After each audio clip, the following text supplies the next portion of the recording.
Hello guys, welcome back to my channel Knowledge Adda. तो आज के वीडियो में हम एक नया फाइलम देखने वाले हैं जिसका नाम है आर्थ्रोपोडा। तो यहाँ पे आर्थ्रोपोडा से रिलेटेड जितने भी एनिमल्स हैं, इनके सिम्टम है, कैरेक्टर है, क्लासिफिकेशन है, उन सभी चीज़ों के बारे में हम डिस्कस करेंगे।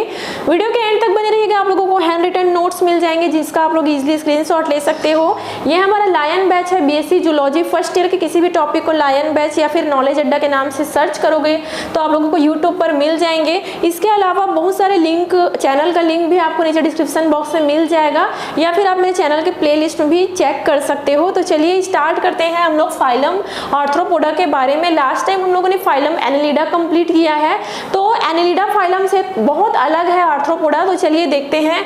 तो देखिए, ये नाम से स्पष्ट है आर्थ्रोपोडा, मतलब ये दो वर्ड से मिल करके बना है आर्थ्रोपोडा। सबसे पहले होता है ऑर्थ्रोस, दूसरा होता है पोडोस। तो ये टू वर्ड से मिल करके बना होता है। ऑर्थ्रोस मतलब होता है ज्वाइंट और पोडोस मतलब होता है फुट। मतलब एक ऐसा, इनमें उस टाइप से एनिमल आते हैं जिनमें फुट ज्वाइंट होता है। कहने का मतलब है कि इनमें अपेंडेजेस पाए जाते हैं। यहाँ पर देखिए जॉइंटेड अपेंडेजेस।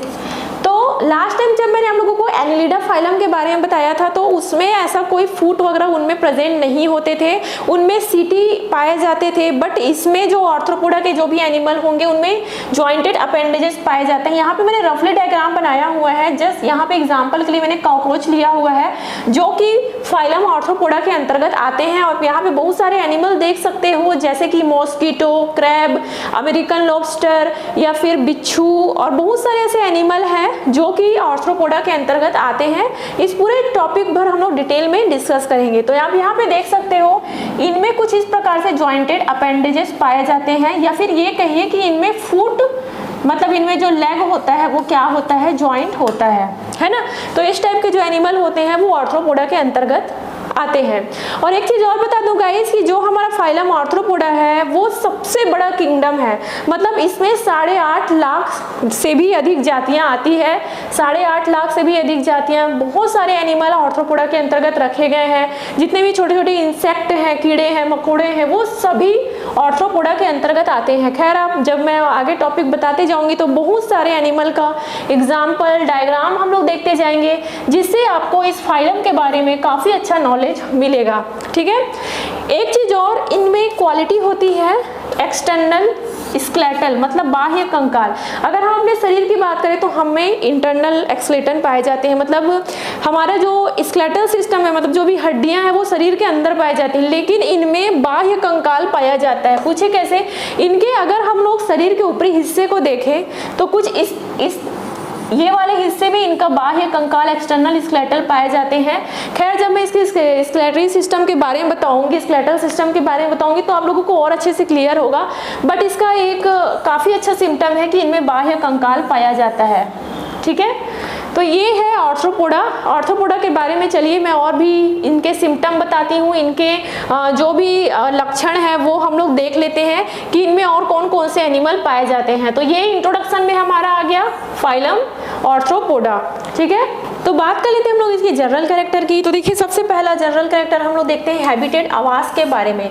तो अगर मैं आवास की बात करूं तो ये हर जगह पाए जाते हैं। ये समुद्र में पाए जाते हैं, नदी नालों और गीली मिट्टियों, कीचड़, हवा में, भूमि में, मतलब हर जगह ये पाए जाते हैं। मतलब यहाँ पर आप देख ही सकते हो, जैसे कि अगर हम मॉस्किटो की बात करें तो मॉस्किटो गंदे पानी में पाए जाते हैं और हवा में भी पाए जाते हैं, जमीन में भी पाए जाते हैं, क्योंकि इसके अंतर्गत बहुत सारे इंसेक्ट आते हैं। तो ये इनका हैबिटेट होता है ना। सेकंड नंबर अगर सर्कुलेटरी सिस्टम की बात करें, मतलब रक्त परिसंचरण तंत्र की बात करें तो इनका जो रक्त परिसंचरण तंत्र होता है ना, वो कौन सा सिस्टम होता है? ओपन सिस्टम होता है। ओपन सिस्टम होता है। ओपन सिस्टम में क्या होता है, जैसे कि अगर हम अपने बॉडी की बात करें तो जो हमारा ब्लड सर्कुलेटरी सिस्टम है वो क्लोज्ड है। मतलब जो हमारा ब्लड है ना वो ब्लड वेजल्स में बहता है, रक्त वाहिनियों में बहता है। पतली पतली बहुत सारी रक्त वाहिनियां हैं हमारे शरीर में जिसमें ब्लड जो है वो फ्लो करता है। लेकिन ओपन ब्लड सिस्टम में, जिसे खुला तंत्र कहा जाता है, खुला रक्त परिसंचरण तंत्र जिसे कहा जाता है, इसमें ऐसा कोई विशेष टाइप से पतली पतली ऐसे ब्लड वेजल नहीं होता है। इनमें जो ब्लड होता है वो एक विशेष प्रकार के अनियमित आकार की नलिका होती है जिसे हीमोसील कहा जाता है, उसमें बहती है। तो इस टाइप का जो सर्कुलेटरी सिस्टम होता है ना उसे ओपन सिस्टम कहा जाता है। ठीक है। तो इनमें जो इनका जो रक्त परिसंचरण तंत्र होता है वो ओपन सिस्टम वाला होता है। ठीक है गाइस। चलिए थर्ड नंबर का देखते हैं, डाइजेस्टिव सिस्टम, जिसे कहते हैं पाचन तंत्र। तो इनका जो पाचन तंत्र होता है, डाइजेस्टिव सिस्टम होता है, वो काफ़ी ज़्यादा अनुकूल होता है। इनमें फूड को ग्रहण करने के लिए एक विशेष प्रकार से माउथ तो प्रेजेंट होते ही है, बट इनमें एक एंटीना पाए जाते हैं। जैसे कि सपोज यहाँ पे ये इनका लेग है और यहाँ पर कुछ इस प्रकार से एंटीना प्रेजेंट रहते हैं। जैसे कि क्रैब में देखो आप लोग, यहाँ पर क्रैब में देखो, मतलब फूड को पकड़ने के लिए विशेष प्रकार से एंटीना का अपना यूज करते हैं, तो काफी अनुकूल होते हैं इनका डाइजेस्टिव सिस्टम। ठीक है, तो ये हुआ थर्ड नंबर का। चलिए आगे और भी जनरल कैरेक्टर मैं आप लोगों को बताती हूँ। कंकाल तंत्र के बारे में देख लेते हैं। स्केलेटल सिस्टम के बारे में शुरू में ही बता चुकी हूँ कि इनमें बाह्य कंकाल तंत्र पाया जाता है, एक्सटर्नल स्केलेटल सिस्टम पाया जाता है। इस फाइलम के जितने मतलब मैक्सिमम आप अगर एनिमल को देखो, जैसे एग्जांपल के लिए कॉकरोच को देख लो या फिर क्रैब को देख लो, उनके शरीर के ऊपर में देखना एक अजीवित काइटिनिक क्यूटिकल का बना एक आवरण पाया जाता है। काइटिनिक क्यूटिकल का बना एक आवरण पाया जाता है जो कि काफी ज्यादा हार्ड होता है, और यही बाह्य कंकाल तंत्र कहलाता है। बेसिकली ये इनके प्रोटेक्शन के लिए होता है, इनके रक्षात्मक आवरण जिसे हम कह सकते हैं। और ये जो रक्षात्मक आवरण है वो टाइम टू टाइम बदलते रहते हैं। कहने का मतलब है कि समय समय पर इन्हें शरीर से उतार दिया जाता है और उसकी जगह में नया कंकाल तंत्र आ जाता है। ठीक है, तो इनमें बाह्य कंकाल तंत्र पाया जाता है। वेरी इंपॉर्टेंट इनका जनरल कैरेक्टर है। अगला है head, chest and abdomen. Last time जब मैंने एनिलिडा फाइलम में बताया था तो उनमें उनका जो बॉडी था वो बिल्कुल एक जैसे था ना, उनका हेड था ना, चेस्ट था ना, एब्डोमेन था ना, कुछ भी नहीं था, बिल्कुल एक जैसे शरीर था। बट जो आर्थ्रोपोडा के एनिमल होते हैं ना, उनमें अलग से हेड पाया जाएगा, उनका चेस्ट प्रेजेंट रहेगा एंड उनका एब्डोमेन रहेगा, कुछ में टेल भी रहेगा। तो इस प्रकार से ये पूरा डिवाइडेड रहता है। मतलब बॉडी को देख करके आप हर एक ऑर्गन को बता सकते हो। अगला है देखो रेस्पिरेटरी सिस्टम, श्वसन तंत्र। तो जैसे कि मैंने बताया कि जो आर्थ्रोपोडा एनिमल होते हैं ना, बहुत सारे एनिमल ऐसे होते हैं जो पानी में भी पाए जाते हैं, जल में पाए जाते हैं। तो जैसे कि पता है कि जो एनिमल पानी में रहते हैं उनमें विशेष प्रकार से गिल्स पाया जाता है, और इनमें बुक लंग्स भी पाए जाते हैं, ट्रैकिया पाए जाते हैं। तो डिपेंड करते हैं ये कहाँ रहते हैं, ये एयर में रहते हैं कि पानी के अंदर रहते हैं कि जमीन के अंदर रहते हैं, उनके अनुकूलन के हिसाब से इनका रेस्पिरेटरी सिस्टम पाया जाता है। बात करें अगर इनके उत्सर्जन तंत्र की, एक्सक्रेटरी सिस्टम की, तो इनमें उत्सर्जन के लिए सीलोमोडक्ट ट्यूबुल्स पाए जाते हैं, सीलोमोडक्ट पाए जाते हैं। खैर जब हम किसी पर्टिकुलर एक एनिमल का पढ़ेंगे ना तो फिर ये सब चीज़ें आप लोगों को और समझ में आएगा। बात करें अगर हम इनमें रिप्रोडक्टिव ऑर्गन की बात करें, रिप्रोडक्टिव सिस्टम की बात करें, तो इनमें जो मेल और फीमेल होते हैं वो अलग अलग होते हैं। मतलब जो नर और मादा होते हैं वो बिल्कुल अलग अलग होते हैं। इनमें जो फर्टिलाइजेशन की क्रिया होती है, जो निषेचन की क्रिया होती है, वो इंटरनल होता है ना, एक्सटर्नल नहीं होता। जैसे फ्रॉगोग्राम में देखो बाहर में अंडे दे देते हैं, बट इनमें इंटरनल फर्टिलाइजेशन होता है। ठीक है गाइस, तो जनरल कैरेक्टर समझ में आ गया। तो अभी तक काफ़ी कुछ चीज़ें का आइडिया मिल चुका है कि आर्थ्रोपोडा जो एनिमल हैं उनमें कैसा कैसा कैरेक्टर पाया जा रहा है, किस टाइप के एनिमल इनमें आते हैं। तो गाइस हमारा जनरल कैरेक्टर कंप्लीट होता है। अब बारी आता है इनके फाइलम को डिवाइड करने का। हालांकि इनमें मैंने जैसे कि बताया कि 8.5 लाख से भी अधिक जातियां पाई जाती है, बट इनको एक साथ स्टडी कर पाना मुश्किल होता है, इसलिए इसे अलग अलग फाइलम में डिवाइड किया गया। हालांकि फाइलम आर्थ्रोपोडा ही है, बट इसे मार्शल के द्वारा टोटल 7 सब फाइलम में डिवाइड किया गया है, और अलग अलग फाइलम के अलग अलग कैरेक्टर हैं जो कि आपको जानना जरूरी है। एंड उस फाइलम को अलग अलग ग्रुप में डिवाइड किया गया है। सो देखना ये जो फाइलम ग्रुप्स ऑर्डर रहता है, इसे पढ़ना बहुत कठिन होता है, लेकिन अगर आप मेरे नोट्स देखोगे, अगर आप मेरे समझाने का तरीका देखोगे तो बहुत ईजी आप लोगों को लगेगा। तो चलिए टाइम वेस्ट नहीं करते हैं, सबसे पहला फाइलम हम लोग देख लेते हैं। सब फाइलम हम लोग देख लेते हैं। जनरल कैरेक्टर तो हम लोग देख लिए हैं, जस्ट वेट 2 मिनट। ओके, तो हम लोग जनरल कैरेक्टर तो हम लोग देख चुके हैं। अब हम लोग आते हैं इनके क्लासिफिकेशन के बारे में। तो मैं साइंटिस्ट का नाम बता दूं, मार्शल एंड विलियम ने जो फाइलम आर्थ्रोपोडा है उनको 7 सब फाइलम में डिवाइड किया गया है। हर फाइलम की अलग अलग क्वालिटी है, अलग अलग कैरेक्टर है। तो चलिए हम लोग सबसे पहला फाइलम देख लेते हैं, सबसे पहला सब फाइलम देख लेते हैं, अनाइकोफोरा। अनाइकोफोरा के अंतर्गत जो एनिमल आते हैं वो है पेरिपेटस। आप डायग्राम देख सकते हो, इमेज देख सकते हो पेरिपेटस का, बट आपको थोड़ा कंफ्यूजन होगा। मैंने कुछ टाइम पहले तो बताया था भाई कि जो आर्थ्रोपोडा होते हैं उनमें जॉइंटेड लेग पाए जाते हैं, बिल्कुल उनके बॉडी पे एक्सटर्नल स्केलेटल सिस्टम हार्ड एक संरचना पाया जाता है, कीड़े मकोड़े आते हैं। लेकिन ये वर्म की तरह दिखने वाले एनिमल जो पेरिपेटस है वो कैसे आर्थ्रोपोडा के अंतर्गत आ रहे हैं? जी हाँ, आपका सोचना बिल्कुल सही है। जो अनाइकोफोरा नाम का जो सब फाइलम है ना, वो थोड़ा सा अपवाद है। अपवाद कहने का मतलब हम किसी भी चीज में कुछ ना कुछ अपवाद तो पढ़ते ही हैं, तो ये एक अपवाद है अनाइकोफोरा। मतलब इनमें जो एनिमल होते हैं ना, उनमें एनिलिडा और आर्थ्रोपोडा दोनों के गुण पाए जाते हैं। लास्ट टाइम जब मैंने आप लोगों को एनिलिडा फाइलम के बारे में बताया था तो क्या बताया था? एनिलिडा फाइलम ऐसा फाइलम है जिनमें जो वर्म होते हैं, जो क्रीमी टाइप से एनिमल होते हैं ना, वो आते हैं। इनका बॉडी बिल्कुल सॉफ्ट रहेगा, बिल्कुल लंबा सा रहेगा, पतला सा रहेगा। इनमें ना इनका हेड दिखेगा, ना टेल दिखेगा, ना एब्डोमेन होगा, ना चेस्ट होगा। बिल्कुल एक ऐसा जो एनिमल है वो एनिलिडा के जैसे दिख रहा है, बट ये पूरा एनिलिडा के जैसे नहीं है। इनमें कुछ कुछ लक्षण ऐसे हैं जो कि आर्थ्रोपोडा के भी पाए जाते हैं।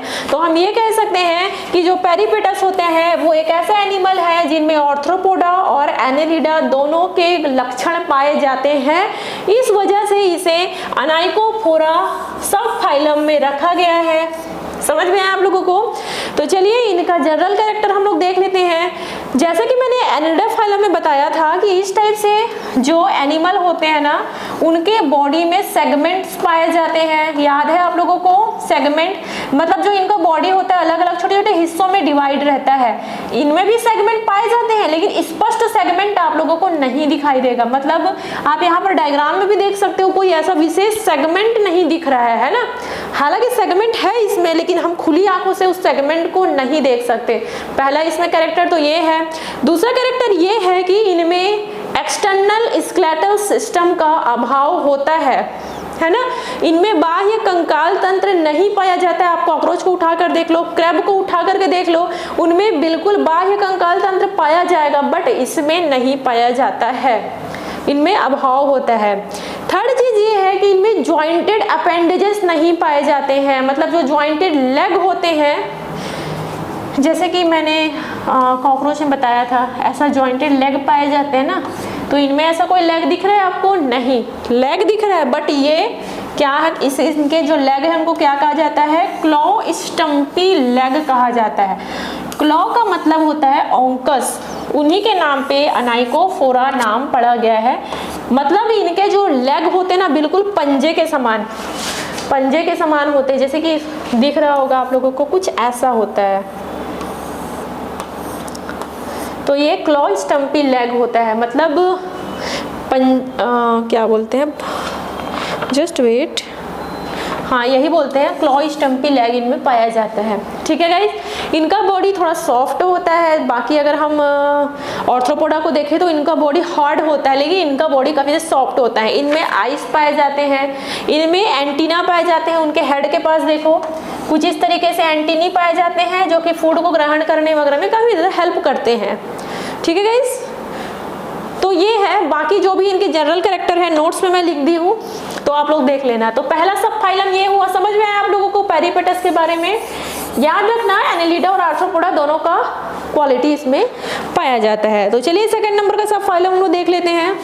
तो ओके गाइस, सेकंड नंबर का सब फाइलम देखिए, टार्डिग्रेडा। टार्डिग्रेडा सब फाइलम जिसके अंतर्गत आते हैं मैक्रोबाउटस, जिसे वाटर बियर्स कहा जाता है। आप इमेज देख सकते हो, देखने पर बिल्कुल ऐसा लग रहा है ना कि भालू के जैसा दिख रहा है ना, लेकिन ये कहाँ पर पाए जाते हैं? वाटर में पाए जाते हैं। तो इसे हम कह सकते हैं कि जल में रहने वाला भालू, और इसे कहते हैं मैक्रोबाउटस। खुली आंखों से हम नहीं देख सकते, इनकी लंबाई बहुत ही कम होती है। 1 मिमी से भी ये छोटे होते हैं, छोटे हो सकते हैं। तो ये सूक्ष्म जीव आप कह सकते हो इसे। अगर हम इनके बॉडी की बात करें तो इनमें 4 अनजॉइंटेड लेग्स प्रेजेंट होते हैं, 4 जोड़ी पंजे प्रेजेंट होते हैं। आप यहाँ पर इनके लेग भी देख सकते हो, जैसे भालू के छोटे छोटे लेग होते हैं ना, पैर होते हैं, उनके भी यहाँ पर इस प्रकार से पैर पाए जाते हैं।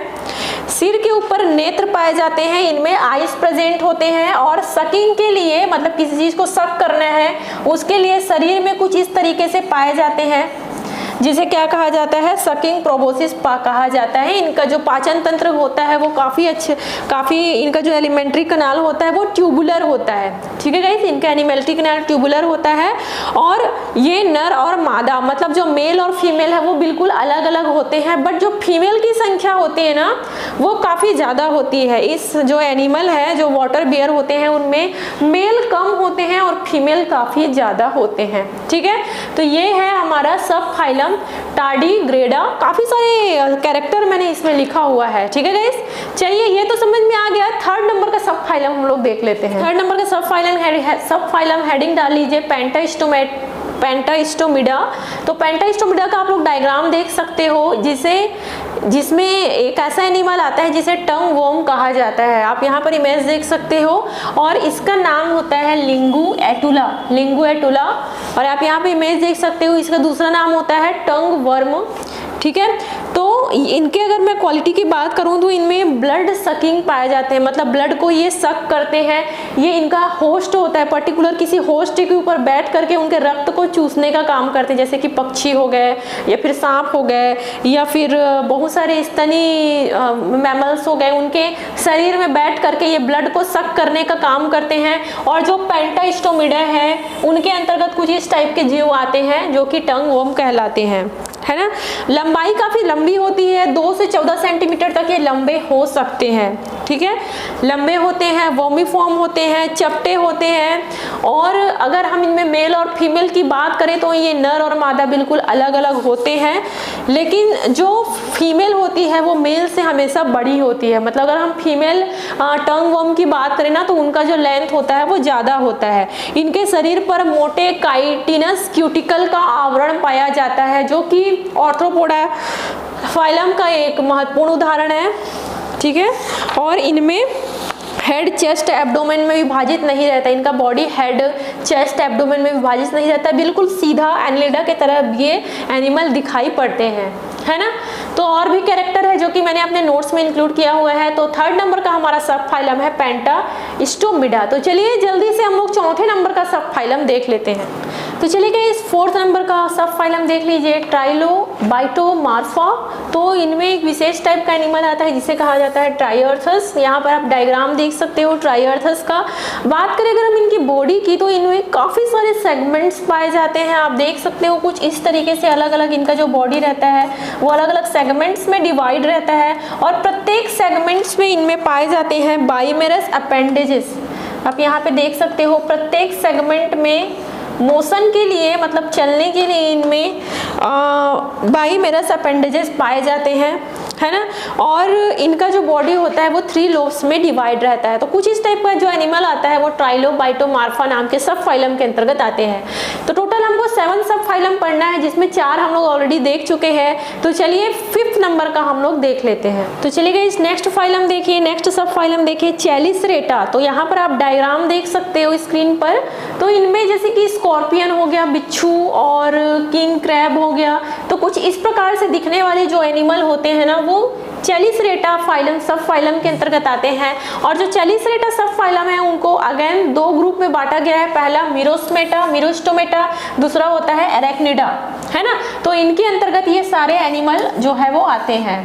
तो देखो इस फाइलम सब फाइलम का सबसे मेन कैरेक्टर ये है कि इनमें जितने भी एनिमल पाए जाते हैं वो समुद्रवासी या जलवासी होते हैं। मतलब ये सारे पानी में पाए जाते हैं। इनमें पैरों की संख्या, जो इनके लेग्स की संख्या होती है वो 5 से ज़्यादा होते हैं। इनमें काफ़ी सारे लेग पाए जाते हैं। आप किसी भी एनिमल को आप उठा कर देख लो, इनमें लेग की संख्या जो है वो काफ़ी ज़्यादा प्रेजेंट होती है ना। और क्योंकि वाटर में पाए जाते हैं तो इनमें बुक लंग्स होती है, किसी में गिल्स पाए जाते हैं। तो इस प्रकार से इनका जनरल कैरेक्टर होता है। चलिए 6वें नंबर का सब फाइलम हम लोग देख लेते हैं।